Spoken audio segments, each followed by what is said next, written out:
Nya itu selama 3 tahun itu burung itu single, Om Agus. Selama 3 tahun. Selama 3 tahun single dan pakannya cuma kena risit. Selama 3 tahun kasih pakan full kena risit. Full kena risit. Tanpa dijemur, tanpa dimandiin, cuma dikasih pakan sampai teboke itu aku lihat itu ya Allah, sampai banyak kotoran.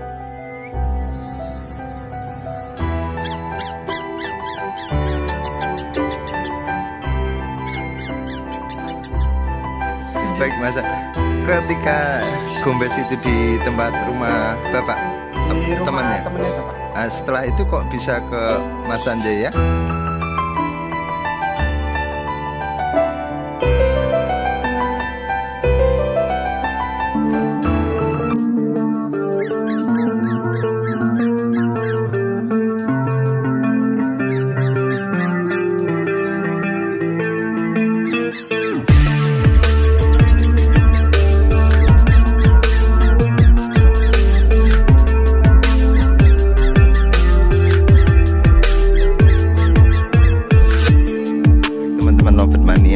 Jadi ini saya menyambung dengan Mas Sanjaya tentang lovebird betina, Masan. Betina.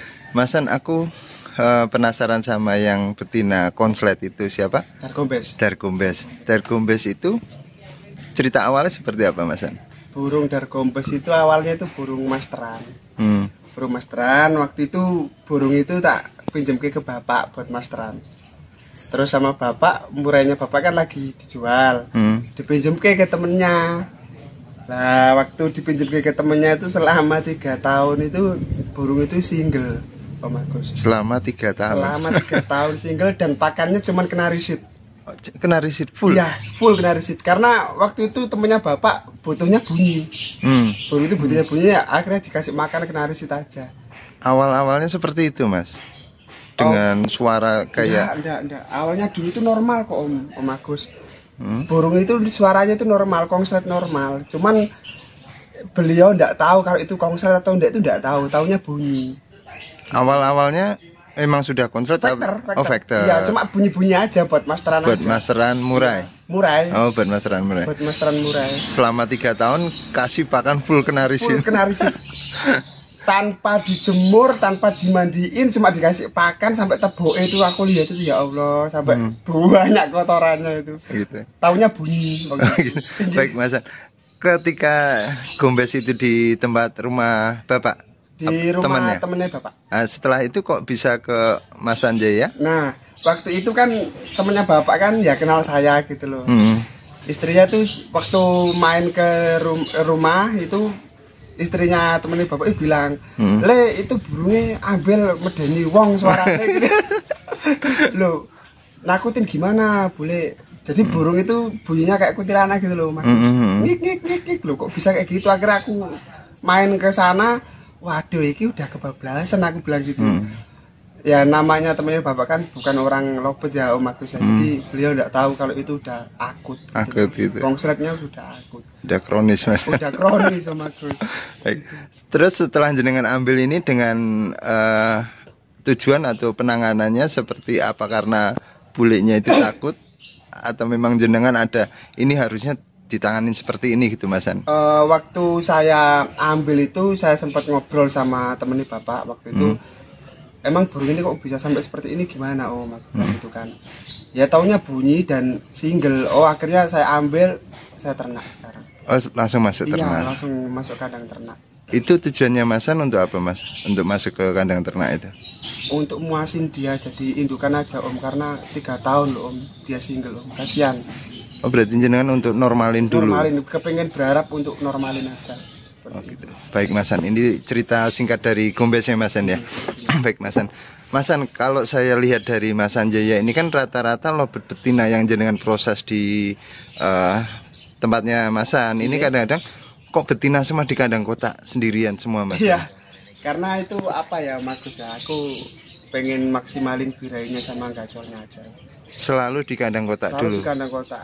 Berarti kalau saya pribadi emang lebih suka seperti itu, Mas. Sama halnya dengan pembahasan yang dulu ya, Mas? Iya, sama halnya seperti yang dulu-dulu. Terus setelah di kandang kotak sendiri ini kan rata-rata dari teman-teman menanyakan, Om kelanjutannya seperti apa? Terus harus diapakan? Ini sebenarnya itu kita yang ibaratnya evaluasi atau memang ada step berikutnya? Kalau saya pribadi kalau sudah di kandang kotak itu perawat juga harus jeli lagi ya Om ya. Harus jeli lagi kapan waktunya burung ini udah keluar dari step kandang kotak, kapan saatnya burung ini masih stay di kandang kotak, itu harus jeli Om. Kalau saya pribadi gimana caranya burung ini udah lewat step kandang kotak itu lihat dari nada gacornya Om. Dari gacornya loh? Iya, nada gacornya yang pertama, yang kedua dari eksistensi bunyinya. Jadi kalau dia sudah sering bunyi di kandang kotak, itu baru tak step ke kandang bulat. Kalau di kandang kotak nggak mau bunyi masih anu Bagus. Sama saya ternak sekalian. Ternak dulu, buang telur, single ke lagi. Di kandang kotak juga? Kotak itu. Baik Mas San. Setelah di kandang kotak ini biasanya Mas San seperti apa Mas kalau sudah rajin bunyi itu? Kalau sudah rajin bunyi biasanya saya pindah dulu ke kandang bulat. Iya, cuman sebelum pindah itu tak mandikan dulu. Lebih anteng dulu, terus habis gitu tak oper kandang bulat. Kandang bulat itu sendirian lagi. Sendiri lagi. Sampai bocor lagi. Jadi apa ya? Kayak adaptasi kandang dulu. Biar bunyi dulu kandang bulat, baru nanti udah bocor, udah enak kayak di kandang kotak, baru geber terus lapangan. Oh, langsung ke lapangan? Iya, cuman di lapangan ini ada trik khususnya Om Agus. Apa itu Mas? Untuk geber di lapangan. Biasanya kan burung kalau udah enak di rumah kan, di lapangan kebanyakan dingin ya Om. Enggak bunyi kadang itu. Itu saya gebernya tuh ngejauh dulu. Maksudnya di kandang? Jangan ikut kelas vektor. Jangan, karena kalau ikut kelas vektor, karena gini Om, yang orang-orang nggak disadari itu burung bunyi di rumah itu kan modal gacornya sudah kuat. Tinggal kita itu ngemodalin mental dia. Mentalnya. Iya. Berarti gantangnya paling pojok, paling ujung. Iya, kalau bisa jauh nggak masalah. Nggak dinilai pun kalau saya pribadi nggak masalah. Yang penting burungku mau bunyi. Oh gitu Mas. Gitu. Baik, Mas San, kalau betina masuk ke rendengan ataupun sistem jejer itu kapan Mas San? Kalau betina masuk ke sistem rendengan itu ketika materinya nggak vektor Om. Oh pas, ya. Cuman bocor-bocoran. Jadi kita lihat di kandang kotak itu kan nanti materi itu kelihatan sendiri Om. Oh gitu. Iya, kelihatan materi vektor atau materi gacor itu beda lagi perawatannya. Kalau kelihatan materinya nggak vektor gitu Om ya, jadi agak gacor nyardut gitu, biasanya saya rendeng sama rendengan itu yang bakal jadi untulannya. Oh gitu ya, tempelannya. Gitu. Tapi tetap dengan burung banyak Mas San? Kalau aku pribadi lihat burung lagi Om, jadi betina tuh nggak bisa langsung dipukul rata gitu enggak. Oh gitu. Iya. Berarti enak ditempel berdua sama calon untulannya. Lebih enak seperti itu. Oh gitu. Iya. Atau dengan sama yang burung banyak itu beda-beda lagi. Beda-beda lagi. Baik Mas San, ini saya maksud dari Mas San karena ada juga Mas San ya, ada tipe lovebird betina itu responsif sama lawan. Dalam arti dia kuat di vektor. Sama yang kuat di kayak nyardot. Iya. Gacor-gacoran minor itu kan beda. Jadi kalau untuk ngedobel atau sampai dobelan burung betina itu juga beda-beda Mas San ya. Beda-beda. Jadi materi nanti kelihatan tuh waktu di kandang kotak itu. Kita kan nggak bisa milih materi Om. Jadi kita ngerawat di kandang kotak itu nanti muncul sendiri materinya. Jadi perawat juga harus jeli. Makanya aku kembali lagi ke situ Om. Perawat juga harus benar-benar jeli. Paham lihat materi burung, bunyi burung. Kita harus benar-benar jeli di situ. Karena biasanya rata-rata orang itu, wah angger gacor melu vektor. Padahal materinya dia bukan vektor. Bocor itu, iya, bocoran sampai kan banyak Om Agus. Cenderung, berarti yang cenderung kembung bulu itu Mas San ya? Iya, yang cenderung kembung bulu itu yang materi-materi gacor. Berarti nggak bisa ibaratnya ini kembung bulu harus diuntul dengan yang tidak nyaman, bukan berarti seperti beda-beda karakter. Baik Mas San, kalau untuk lovebird betina nih Mas San, rata-rata dari teman-teman kan Mas San sendiri pasti pernah ditanyakan dulu durasi panjang, sekarang pendek. Itu harus diapain Om enaknya? Kalau itu gimana Mas San? Kalau burung awalnya durasi panjang terus pendek, kalau aku pribadi lihat dari problem awalnya dulu Om. Problem awal dulu gimana, terus materi burungnya gimana. Jadi kita biar nggak salah ngerawatnya. Oh gitu. Biasanya kalau burung vektor yang dulu durasi panjang, burung belum pernah ngawin ya, alangkah baiknya dibuang telur dulu.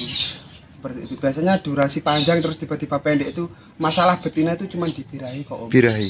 Iya, masalah betina cuma dibirahi. Berarti seperti birahi numpuk itu Mas? Iya, birahinya numpuk. Jadi kalau udah birahi numpuk kan biasanya kan kayak ketahan gitu loh Om. Keluar nakal, nggak jalan, terus birahi mendek gitu. Baik, kalau seperti dimandikan kuyup lagi Masan, dimandikan kuyup pagi, siang, malam, sore, itu pengaruh nggak Mas? Pengaruh cuman kurang greget. Kalau arti kita nurunin birahinya tuh kurang gol gitu loh Om. Masih ada beban. Iya, masih ada beban. Berarti kalau nggak ditelorin sekarang nggak plong gitu nggih. Contoh si Ceres. Ceres ini kan awalnya enak terus rewel. Tak mandikan aja terus dia masih kurang gitu. Akhirnya saya ternak. Saya buang telur. Buang telur. Iya, buang telur. Alhamdulillah udah balik lagi. Oh gitu. Iya. Baik Masan. Tapi kadang-kadang gini Masan, kadang-kadang lobet betina player yang sering buat jalan lapangan itu ketika di kandang kotak pun susah bertelur. Nggih. Bahkan dengan jantan pun susah dikawin. Itu apa memang ada cara sendiri Masan? Ya cari jantan yang bisa ngawin dia. Tujuan kita kan nelurin dia Om Agus. Apa wajib ngawin Masan? Kalau aku pribadi sih harus wajib. Harus wajib ngawin. Ngebuang birahi dia. Berarti Birahi kepengin kawinnya dia. Tidak sekedar cuman dipasangin biar nelor pakan gitu nggak bisa Masan? Waduh, kalau nelor pakan itu malah tinggi banget loh. Malah enggak. Iya. Masih ada beban. Masih ada beban lagi kalau itu. Biar karena aku ngambil jalan pintas saya telurin itu kan apa ya, ngambil singkatnya aja. Berarti nggak jauh halnya dengan ini Mas, sifat ataupun makhluk hidup kembali lagi ke naluri. Naluri Om. Karena dia kan hewan nggak punya akal ya Om. Taunya naluri ya. Naluri dia. Nah, baik. Baik Masan, mungkin di sini saja tentang pemahaman ataupun pengalaman dari Masan tentang siapa? Dargombes.